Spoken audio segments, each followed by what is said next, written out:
Afternoon, folks. I'm Dave Canterbury with Self-Reliance Outfitters, and as you know, I'm a big fan of simple machines. I like to do things the old-fashioned way, and I like to make things in older fashion so that I understand those skills and can replicate them if I would ever need to. What I'm doing today is I've got a piece of river birch on the lathe, and this is just a reciprocating pole lathe. I've got lots of videos on this, and I thought what I would do today is I wanted to make a hand line fishing device that would handle larger fish, something that would be bigger than just a pocket fishing kit for bluegill and fish right off the bank, something that would be capable of handling heavy enough line and things like that and being hung on to for things like catfish. So I thought I'd take a piece of river birch here and start to turn myself a very traditional style hand line, and I thought I'd video it while I was doing it, so stay with me and we'll get started.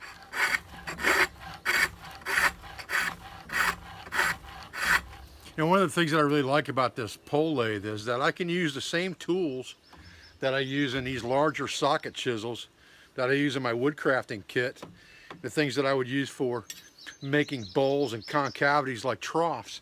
I can use those same tools on this lathe, which makes them more multifunctional and allows me to have less tools and do a lot of things with them. And understanding that is part of the importance of the tools themselves, is what all can I do with this one tool very effectively.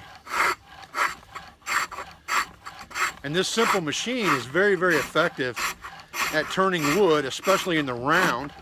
I've also got videos on actual bowl turning on a Viking lathe, very similar to this, with a different set of poppets that you can look at on my site here at Wilderness Outfitters as well.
Okay, so now I'm just going through here with some smoothing cuts, real shallow. I've kind of switched my engine back and forth to get exactly what I want in shape. I'm off cut here as far as the straightness of my cut, so I left myself some room there to put a saw cut on the end of that. Now what I can do is I can pick up some shavings here off the ground, some of these birch shavings, and I can use these to kind of burnish this a little bit while it's still in the machine. But I could also come through here with sandpaper and do the same thing. But I think what I want to do is I want to leave this thing handmade looking, and I don't want to take sandpaper to it. I want to leave the marks in there. And you can see that smooths it up really, really nice. And I'll get this handle too. And then I'll be ready to oil this thing.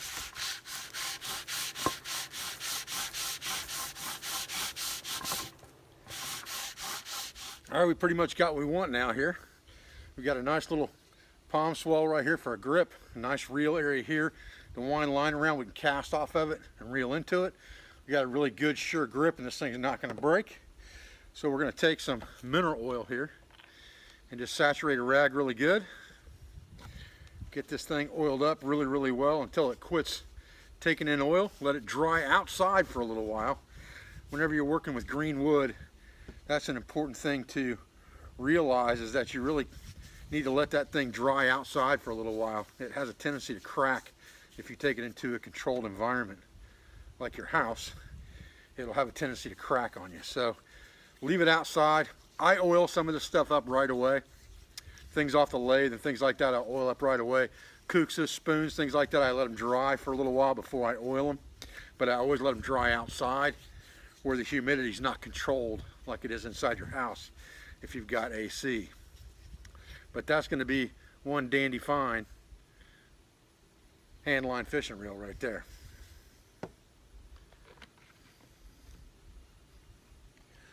Well, I'm Dave Canterbury with Self-Reliance Outfitters in the Pathfinder School. I appreciate you joining me out here today for another quick video. Just a simple project I thought I would take you along with. I appreciate your views and your support. I thank you for everything you do for our school, for our family, and for our business, all of our sponsors, instructors, affiliates, and friends, and I'll be back with another video as soon as I can. Thanks, guys.